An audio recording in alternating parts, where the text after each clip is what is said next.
Makanya saya diserang sana sini kan. Saya diserang sana sini, ini mengharamkan yang ada dalam Quran, katanya begitu. Padahal fakta yang ada di lapangan itu susu yang dimaksud, ini belum cerita gulanya ya, gula dalam susu loh. Ini belum cerita bagaimana protein darat jangan dicampur sama protein laut.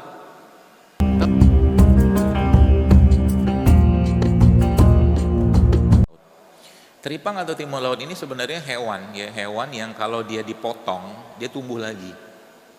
Ya, maka kemampuan regenerasi itu sangat cepat, itu yang pertama. Yang kedua, dia punya kolagen yang sangat tinggi. Kolagen. Ya, kolagen yang sangat tinggi. Jadi dia makan tuh dikupas, dia punya intinya kulitnya itu, lalu dipotong-potong dadu sama dia, dikasih jeruk nipis, dikasih cabai, dikasih apa, udah gitu udah dimakan mentah. Ternyata enak. Kita nggak kebayang kan, karena kita lebih senang kerupuknya. Itu masalahnya. Jadi yang banyak menyebabkan masalah kita khususnya dalam kehilangan mineral ya. Kehilangan mineral itu tuh sebenarnya adalah pengolahan. Semakin banyak pengolahan, semakin banyak mineral yang hilang ya. Kira-kira kelapa yang dibakar tuh sehat apa enggak? Mana bisa sehat lah, orang enzim dibakar panas minta ampun kayak begitu, pasti rusak lah enzimnya. Yang terjadi apa? Gulanya naik. Iyalah dipanasin gulanya naik. Gitu. Akhirnya ya orang makan sini katanya. Padahal bukan itu yang didapatkan. Yang didapatkan apa? Kebahagiaan gara-gara makan yang manis. Ya. Baik, itu yang pertama tadi.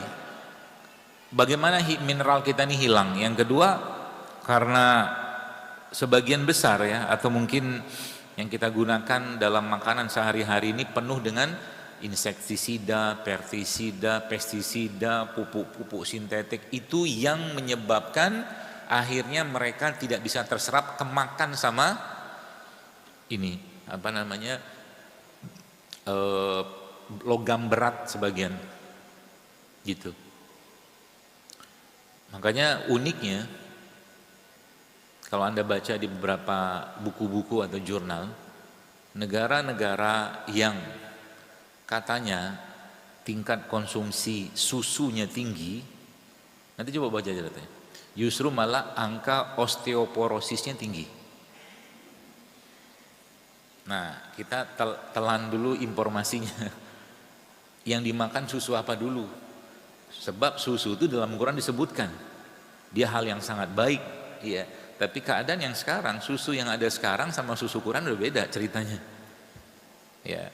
Makanya saya diserang sana sini kan, saya diserang sana sini, ini mengharamkan yang ada dalam Quran, katanya begitu. Padahal fakta yang ada di lapangan itu susu yang dimaksud, ini belum cerita gulanya ya, gula dalam susu loh. Ini belum cerita bagaimana protein darat jangan dicampur sama protein laut.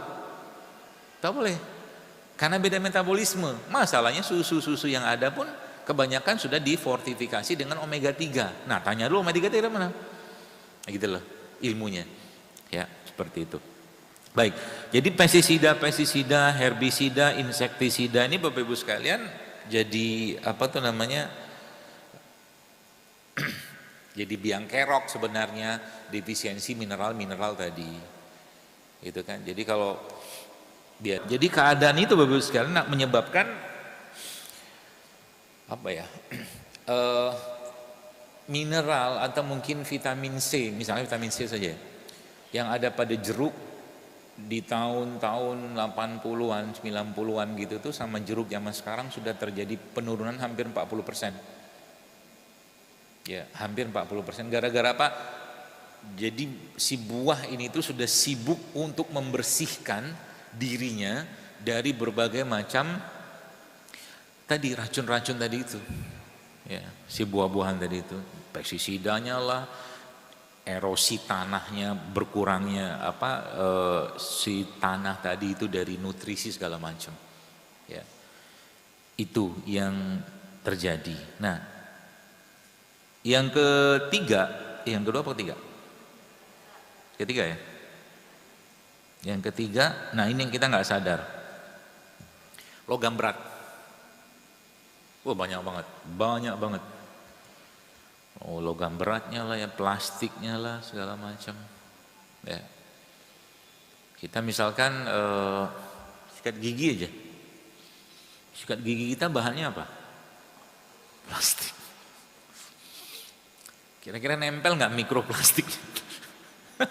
Belum lagi yang sikat giginya sangat semangat, gitu kan? Kan dia mikroplastiknya kan nempel di sini. Dan masalahnya plastik dan logam berat itu tidak bisa dicerna. Itu masalahnya. Ya. Terus Anda mikir lagi, kita mikir lagi. Terus bagaimana caranya ngikat logam berat? Nah itu kan pertanyaan paling gitu standarnya. Supaya logam berat ini nggak langsung nggak.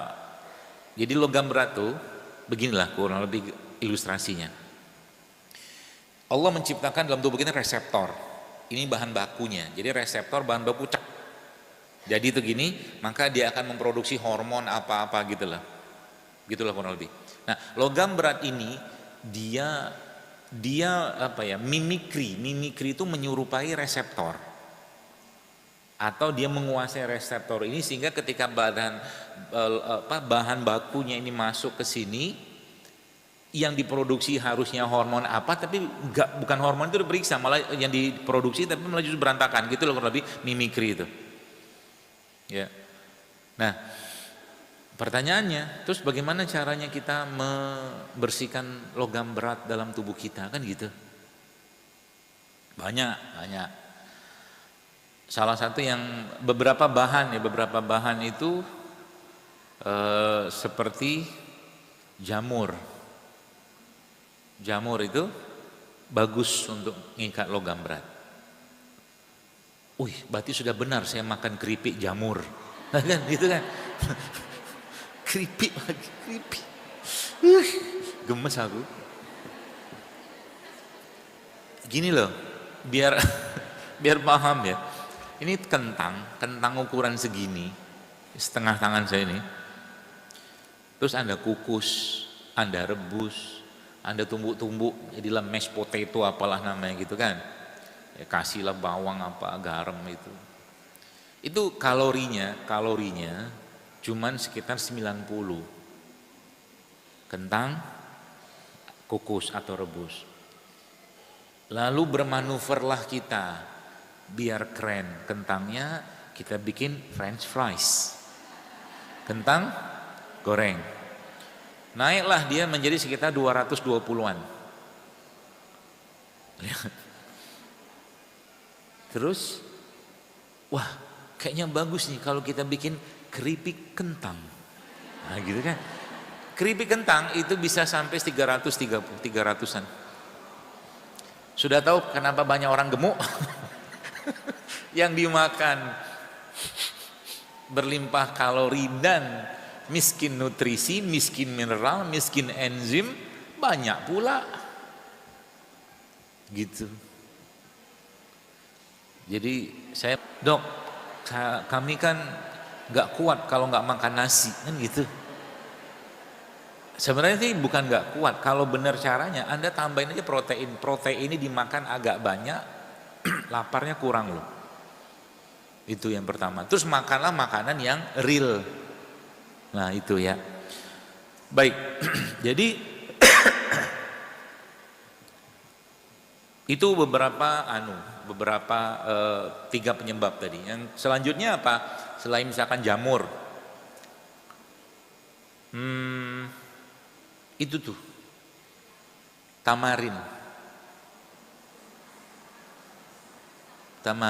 asam. Ya asam, ya kalau kita kan asam Jawa ya. Kalau yang dijual itu kan bukan asam, itu juga bagus untuk ngikat logam-logam berat. Ya. Kalau tadi solusinya yang pertama tadi itu makanan-makanan yang tinggi rafinasinya, solusinya apa? Ya jangan dimakan. Jangan makan makanan-makanan yang tinggi rafinasi. Contoh makanan tinggi yang refinasi apa? Sudah berkuah-kuah lah kita jelaskan ya. Gula, tepung gitu-gitu kan refinasi itu. Kemudian yang kedua ya tadi itu kalau pestisida segala macam ya kalau memungkinkan anggarannya belilah yang organik kalau memungkinkan. Kalau tidak Anda cari cara. Ya, Anda cari cara supaya ini tidak terlalu berlimpah pestisida dan sida-sida yang lain. Nah, yang ketiga tadi berkaitan dengan logam berat ya. Tadi kan ada berapa tadi? Jamur, tamarin, sama air kelapa. Terus apalagi secara mekanik nih. Bekam tuh sangat bagus dalam membuang logam berat. Bekam. Maka rutinkanlah berbekam sebulan sekali. Rutinin. Bekam di mana? Semua titik-titik sunnah. Ya, titik-titik sunnah yang Nabi ajarkan itu ada beberapa tempat. Ya, dari leher, pundak, punuk, sama belakang sama bawah. Ada 5 atau 7 lah kurang lebih. Ya, itu aja rutin. Itu sudah cukup untuk menjadi mesin cuci darahnya Anda. Sudah cukup. Jadi bekam itu sebenarnya seperti mesin cuci darah ala-alanya kita. Ya, kata teman saya yang meneliti tentang bekam. Kaldu itu ya, kaldu tulang ya. Nanti kapan-kapan coba buat deh. Minimal tuh 6 jam lah. 6 jam. Itu Masya Allah itu apa ya? Bukan obat, tapi itu sumber kolagen yang sangat bagus. Kaldu tulang, ya, tulang. Tadi sudah jelaskan tulang apa ya. Nah itu nanti Anda masak, kasihlah bumbu, kasih apa ya, kasih rempah-rempah lah gitu kan. Nah tapi ada tapinya. Kolagen itu disintesisnya atau metabolismenya akan jauh lebih optimal kalau dia dikasih 2 atau 3 jenis mineral. Ya, yang pertama tuh dan vitamin ya. Yang pertama vitamin C. Vitamin C.